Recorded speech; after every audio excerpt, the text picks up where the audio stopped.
High speed റെയിലുമായി ബന്ധപ്പെട്ട് Delhi metro rail corporation തയ്യാറാക്കിയ ഒരു റിപ്പോർട്ട്, ഒരു ഇടക്കാല റിപ്പോർട്ട് ഞങ്ങൾക്ക് സമർപ്പിച്ചിരുന്നു. അത് പരിശോധിക്കുന്നതിന് വേണ്ടിയിട്ട് ഒരു വിദഗ്ധ സമിതിയെ ചുമതലപ്പെടുത്തിയിരുന്നു. അതൊരു ധനകാര്യ വിദഗ്ധൻ, റെയിൽവേ വിദഗ്ധൻ, പാരിസ്ഥിതികമായി ബന്ധപ്പെട്ട് പ്രവർത്തിക്കുന്ന ആൾ, അങ്ങനെ 3 പേരാണ്. അത് ട്രാൻസ്പോർട്ട് സെക്രട്ടറിയും എൻ്റെ ഓഫീസിലെ OSD ഉൾപ്പെടെയുള്ളൊരു ടീമാണ് അത് ചെയ്തത്. അവരത് പരിശോധിച്ച് ഉള്ള റിപ്പോർട്ട് ഇന്ന് സമർപ്പിച്ചിട്ടുണ്ട്. അതിൽ ഇതൊരു പൂർണ്ണമായ റിപ്പോർട്ടല്ല എന്നൊരു വിലയിരുത്തലിലാണ് അവർ എത്തിച്ചേർന്നിരിക്കുന്നത്.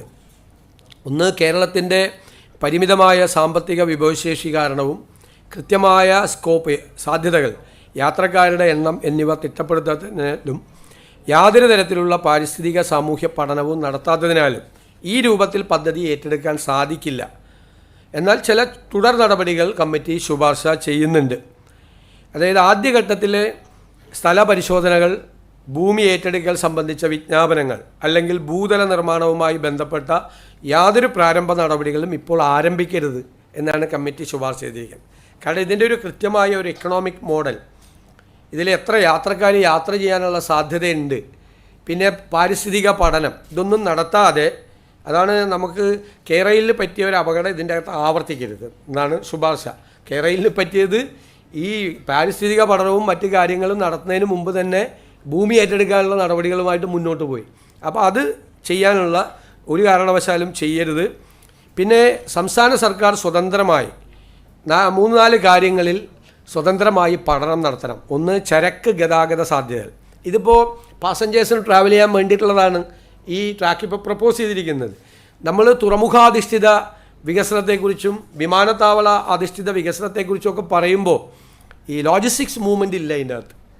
അപ്പോൾ ആ ലോജിസ്റ്റിക്സ് മൂവ്മെൻ്റ് ഇല്ലാതെ പാസഞ്ചേഴ്സ് ട്രെയിൻ കൊണ്ട് മാത്രം ഇത് നമുക്ക് വരുമാനവും നമ്മൾ ചിലവാക്കുന്ന പണം അത് തിരിച്ചടയ്ക്കാനും ഒക്കെയുള്ളൊരു പ്രശ്നത്തിലേക്ക് നമ്മൾ പോകും എന്നുള്ളതൊരു പ്രശ്നമാണ് അവർ തന്നിരിക്കുന്നത്.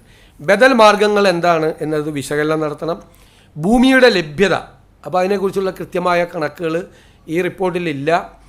നിലവിലുള്ളതും ഭാവിയിൽ വികസിക്കപ്പെടുന്നതുമായ മെട്രോ, തുറമുഖ, ഉൾനാടൻ ജലഗതാഗത സംവിധാനങ്ങളുമായിട്ടുള്ള സംയോജനം, ഇത്തരം കാര്യങ്ങൾ പഠിക്കണം എന്നാണ് പറഞ്ഞിരിക്കുന്നത്.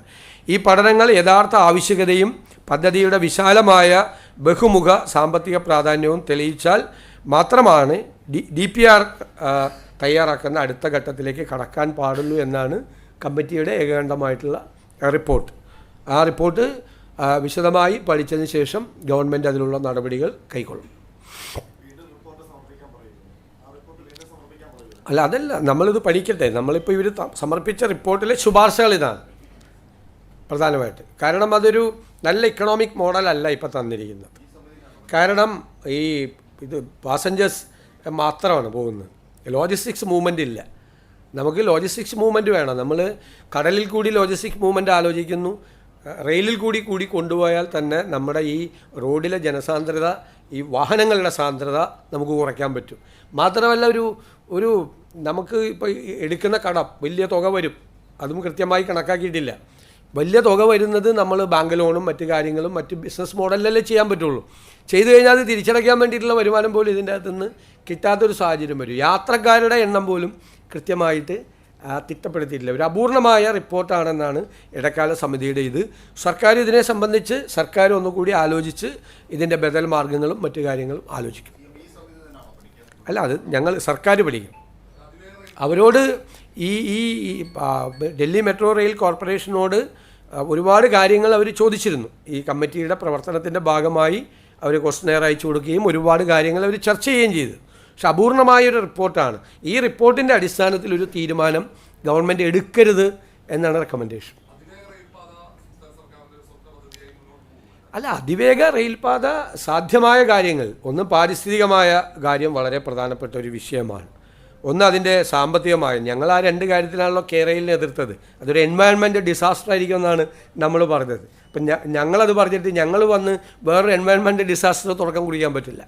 പിന്നെ അത് കേരളത്തിൻ്റെ സമ്പദ് വ്യവസ്ഥയ്ക്ക് കാര്യമായ ആഘാതം ഏൽപ്പിക്കാതെ കേരളത്തിൻ്റെ സമ്പദ് വ്യവസ്ഥയെ കുറേ കൂടി ഉത്തേജിപ്പിക്കുന്ന തരത്തിലുള്ളൊരു പ്രോജക്റ്റ്, കേരളത്തിൻ്റെ ടോപ്പോഗ്രഫി, ജോഗ്രഫി എല്ലാം നോക്കിക്കൊണ്ടുള്ള ഒരു പ്രോജക്റ്റ് ആയിട്ട് മാത്രമേ അത് നടപ്പാവൂ. അതിൻ്റെ ഇല്ലില്ല, നമ്മളിത് റെയിൽവേ, അതിനുള്ള റെയിൽവേ കോമ്പിറ്റൻസ് നമുക്കില്ലല്ലോ. ഇതിനുള്ള അത് വേറൊരു ഏജൻസിക്ക് അത് ചെയ്യാൻ പറ്റുള്ളൂ. സംസ്ഥാന സർക്കാർ റോഡ് പണിയുന്നത് പോലെ അല്ലെങ്കിൽ വേറെ പാലം പണിയുന്നത് പോലെയുള്ള റെയിൽ പണിയാൻ വേണ്ടിയിട്ടുള്ളൊരു സംവിധാനം സംസ്ഥാന സർക്കാരിനില്ല.